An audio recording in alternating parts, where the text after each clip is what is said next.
Gold trusted gold buyers తాకట్టులో ఉన్న బంగారాన్ని విడిపించి ఈ రోజు ఉన్న మార్కెట్ ధరకే కొనబడును. మరిన్ని వివరాలకు సంప్రదించండి 77107720. Welcome to TV. నేను శివరామకృష్ణ.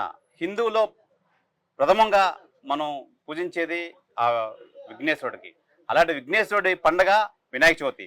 వినాయక చవితి వాడవాడల వీధి వీధుల అనేక మండపాలతో యువత మొత్తం అంతా చాలా ఆనందదాయకంగా ఆహ్లాదకరంగా చేసుకునే పూజ ఏదైనా ఉందంటే అది వినాయక చవితి. అయితే వినాయక చవితి నవరాత్రులు పూజా కార్యక్రమం, అసలు పందిరుల్లో ఏ విధమైన పూజా కార్యక్రమాలు చేస్తారు, అసలు ఎవరెవరు ఈ కంకణాలు కట్టుకుంటారు, ఎన్ని రోజులు ఉండాలి, అసలు రోజుకి ఎన్నిసార్లు స్వామివారికి పూజించాలి, ఈ నేపథ్యంలో మనతో పాటు సుబ్రహ్మణ్య శాస్త్రి గారు ఉన్నారు. ఆయన అడిగి తెలుసుకుందాం. పంతులు గారు నమస్తే అండి. నమస్కారం అండి. పంతులు గారు, ఈ ప్రథమంగా మన హిందువులు ఎక్కువ పూజించే పూజ వినాయక చవితి. ఊరు వాళ్ళ వీధుల్లో ప్రతి వీధుల్లోని వినాయక చవితి మండపాలు చేసి పూజలు అయితే చేస్తుంటూ ఉంటారు. ప్రధానంగా మనం ఈ పూజా కార్యక్రమానికి సంబంధించి ఏ విధమైన నియమ నిబంధనలు ఉన్నాయి, ఏం చెప్తారు? ముందుగా మహాగణపతి వినాయక చవితి యొక్క శుభాకాంక్షలు. ఈ ఆర్టీవీ యొక్క అందరికీ కూడా ఈ యొక్క వినాయక చవితి యొక్క శుభాకాంక్షలు. ముందుగా వినాయక చవితి అంటే గణపతి పూజ అంటాం మనం. రెండు రకాలు ఉన్నాయి. గణపతి పూజ అంటే పశు వినాయకుడితో చేసే పూజా కార్యక్రమం గణపతి పూజ అంటారు. ఇది పరమశివుడు మనకి ఆజ్ఞాపించాడు. మనం ఏ పూజా కార్యక్రమం చేసుకున్నా సరే ముందుగా పశు వినాయకుడిని తయారు చేసుకొని దానికి ఆ గణపతి పూజ చేసిన తర్వాతే ఏ పూజా కార్యక్రమం చేయాలి. ఇంకా రెండవది వినాయక చవితి. వినాయక చవితి అంటే అర్థమేంటంటే ప్రతి ఒక్కరూ కూడా భాద్రపద మాసం శుక్లపక్షమున ముందుగా వచ్చినటువంటి చవితి నాడు వినాయక చవితి అంటారు. ఆ రోజులాగా అయితే కూడా 9 రోజులు నవరాత్రులు అంటారు. దేవాలయాల్లో అయితే గణపతికి అభిషేక కార్యక్రమం పూర్తి చేసుకొని కలహస్థాపన చేసుకొని 9 రోజులు కూడా చేస్తారు. అదే ఈ వీధుల్లో కానీ మండపాల్లో కానీ చేసేవారందరూ కూడా ఈ కుర్రవాళ్ళందరూ కూడా మట్టితో చక్కగా వినాయకుని తయారు చేసుకొని మండపాలు ఏర్పాటు చేసుకొని 9 రాత్రులు కానీ 11 రోజులు కానీ ఇలాగ లెక్క ప్రకారంగా చేసుకొని ప్రతిరోజు కూడా ఉదయం సాయంకాలం కూడా పూజాది కార్యక్రమాలు చేసుకొని ఆ పూజా కార్యక్రమం అయిన తర్వాత ప్రత్యేకముగా ఏ రోజైతే పూజాది కార్యక్రమాలు చేసుకుంటూ ప్రత్యేకముగా ఒకరోజు అన్నదానమని, ఒకరోజు కుంకుమార్చనని, ఒకరోజు చక్కగా దీపారాధన కార్యక్రమం అని ప్రతిరోజు కూడా భక్తుల చేత చక్కగా వారి యొక్క ఆశీర్వచనాలు గణపతి యొక్క ఆశీర్వచనాలు అందరికీ ఉండాలని చెప్పేసి ప్రతి ఒక్కరిని కూడా ఇందులో పాల్గొనే విధంగా చేస్తారు. ప్రధానంగా అసలు మొదటి రోజు వినాయక చవితి నుంచి అసలు పూజ చేసే విధానం ఏంటి? ఉదయం సాయంకాలం అసలు పూజ చేసే విధానం ఏంటండి? ముందుగా స్వామివారికి చెప్పినట్టుగానే పశు వినాయకుని తయారు చేసి ఒక మండపం ఏర్పాటు చేసి తెల్లతో వాళ్ళ మీద బియ్యం పోసి కలహస్థాపన చేసి ముందు గణపతి పూజ చేసిన తర్వాత స్వామివారి యొక్క మట్టితో కానీ వెండితో కానీ సువర్ణతో కానీ ఉన్నటువంటి ఆ యొక్క మూర్తిని ప్రతిష్టాపన చేసి స్వామివారికి అలంకారం చేసి నిత్యార్చన పూజాది కార్యక్రమాల పంచామృత అభిషేకము, ఆ తదుపరి స్వామివారికి పుష్పాక్షతములతో పూజా కార్యక్రమం, పసుపు కుంకుమతో పూజాది కార్యక్రమం చేసి అలంకరణ చేసుకున్న తర్వాత ఆ పూజ ఉదయం సాయంత్రం కూడా నిత్యం కూడా గణపతి అష్టోత్తర గకార గణపతి అష్టోత్తర సమేతంగా స్వామివారికి పూజా కార్యక్రమం చేయాలి. రోజుకి ఎన్నిసార్లు చేయాలి? రోజుకి ఉదయం ఒకసారి, సాయంకాలం ప్రాతకాలము, సూర్యాస్తమైన తర్వాత సాయి సంధి సమయంలో చేయాలి. అదే పంతులు గారు, ఈ గణపతి పూజలో ఉపయోగించే సామాగ్రి నిజంగా అనేక సామాన్లు, పూజలు, పత్రాలు అన్ని చాలా ఉపయోగిస్తాం. ఏ సామాగ్రి ఉపయోగిస్తారు? గణపతి పూజకి ముఖ్యంగా ఉండవలసినవి ఏంటంటే 21 పత్రములు. ఈ 21 పత్రములతో కూడా అనేక రకాల పత్రములతో 21 పత్రములతో కూడా గణపతి పూజ చేస్తారు. అదాంగ పూజ చేసిన తర్వాత 21 పత్రములతో పూజ చేసిన తర్వాత స్వామికి అష్టోత్తరనామార్చన పూజాది కార్యక్రమాలు చేస్తారు. అత్యంత ప్రియమైనటువంటి ఉండ్రాలు అనేవి ఒక నైవేద్యం పెట్టి స్వామివారికి ఉండ్రాలు కానీ ఆరతి కానీ చాలా ఇష్టము. అది పెట్టి నైవేద్యం పెట్టి స్వామివారికి ధూపదీప నైవేద్యాలు మంగళహారతి ఇస్తారు. ఈ సామాగ్రి ఉపయోగిస్తారు కదా, ఇప్పుడు 21 సామాగ్రి అన్నారు కదా, ఆ సామాగ్రి యొక్క 21 సామాగ్రి యొక్క విశిష్టత తెలపండి. ఒక్కొక్క పత్రం బెల్లపత్రంతో పూజ చేస్తే మనకి ఐశ్వర్యం కలుగుతుంది. ఈ బెల్లపత్రం అనేది వినాయకుడికి పరమేశ్వరుడు కూడా ఇష్టం కాబట్టి ఇది ఐశ్వర్యం కలిగేది కాబట్టి బెల్లపత్రం పూజ చేస్తారు. అది తులసి పత్రంతో పూజ చేస్తే ఆ తులసి పత్రం పూజ లక్ష్మీ కటాక్షం కలుగుతుంది. దేవదార పత్రంతో పూజ చేస్తే ఆరోగ్యం కలుగుతుంది.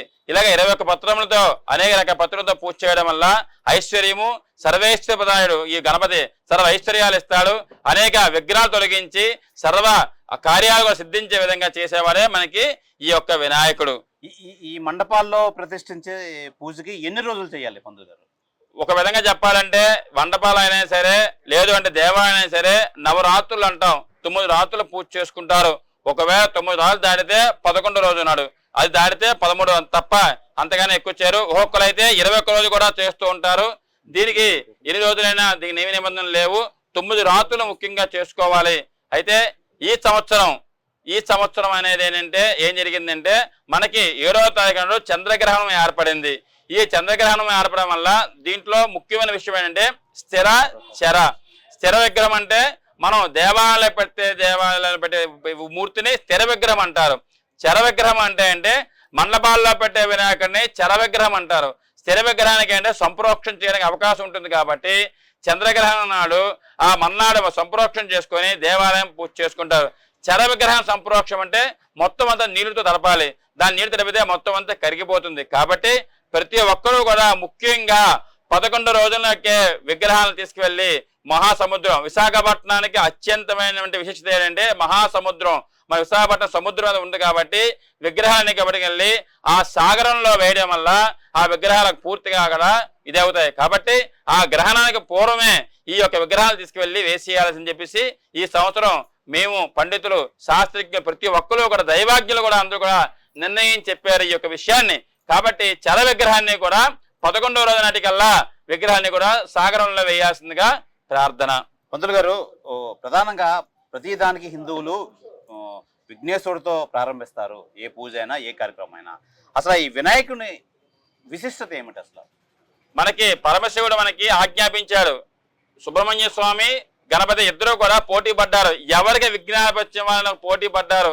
ఆ పోటీ పడ్డంలో పరమేశ్వరుడు ముల్లోకాలు తిరిగి వచ్చిన వాళ్ళకి ఈ యొక్క ఆధిపత్యం ఇస్తానని చెప్పారు. కాబట్టి విఘ్నేశ్వరుడు మాతాపిత్రుల గురించి దైవం లేదని చెప్పేసి మన చుట్టూ ప్రదక్షిణ చేయడం వల్ల ఆ విఘ్నేశ్వరుడు ముందుగా ఎక్కడికైనా కనిపించారు. కాబట్టి ఆయనకి విఘ్నాధిపత్యము. ఈ రోజులాగా అయితే కూడా ఎవరు ఏ పూజా కార్యక్రమం చేసుకున్నా ముందుగా వినాయకుడి పూజా కార్యక్రమం చేసిన తర్వాతే పశు వినాయకుని పూజించితే చెయ్యాలి. దీని విఘ్నాధిపత్యం అంటారు. ఇది పరమశివుడు మనకి ఆజ్ఞాప విషయము. సర్వ కార్యసిద్ధి, ఏ విఘ్నం లేకుండా తొలగిపోవాలని చెప్పేసి ముందుగా విజ్ఞాన పూజ చేయడం వల్ల ఏ కార్యక్రమం కూడా మనకి విఘ్నం కాకుండా జరుగుతుందని ఒక నమ్మకం. కాబట్టి ముందుగా విఘ్నేశ్వరి పూజ చేయడం వల్ల మనకి సర్వ కార్యసిద్ధి కలుగుతుందని చెప్పి తెలియపరిచారు.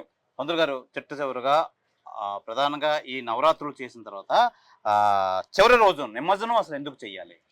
నిమజ్జనం అదే చెప్పుకున్నాం మనం. స్థిర విగ్రహం, చర విగ్రహం అన్నాం. స్థిర విగ్రహం అంటే ప్రతిష్ఠ దేవాలయంలో ఉండే దేవాలయం నిత్యం కూడా పూజ చేసుకోవచ్చు. చర విగ్రహం అంటే అర్థం ఏంటంటే 9 రోజుల నిమిత్తం 11 రోజుల నిమిత్తమే ఆ విగ్రహానికి పూజ చేసి తర్వాత దాన్ని తీసుకువెళ్ళి నిమజ్జనం చేసేయాలి. ఎందుకంటే కురవాళ్ళందరూ కూడా కురవాళ్ళవనండి, పెద్దవాళ్ళవండి, ఒక్కొక్క రీతిలో ఉంటారు. ప్రతిరోజు కూడా విగ్రహానికి పూజాది కార్యక్రమం, బాలభోగం అనండి, శయన భోగం అనండి, ఏ భోగమైనా సరే కలగడం పడడం కష్టమవుతుంది. కాబట్టి చర విగ్రహం కాబట్టి దాన్ని తీసుకుని నిమజ్జనం చేసేయాలి. దీనికి పాలతో చేయవచ్చును, నీళ్ళతో చేయవచ్చును, లేదా సాగరంలో వేయవచ్చును. ఎవరికి విశిష్టత విధంగా వాళ్ళకి అనుకూలంగా వాళ్ళు చేసుకోవచ్చును. చర విగ్రహానికి మొట్టకి ఎట్టి పరిస్థితుల్లో నిమజ్జనం చేసేయాలి.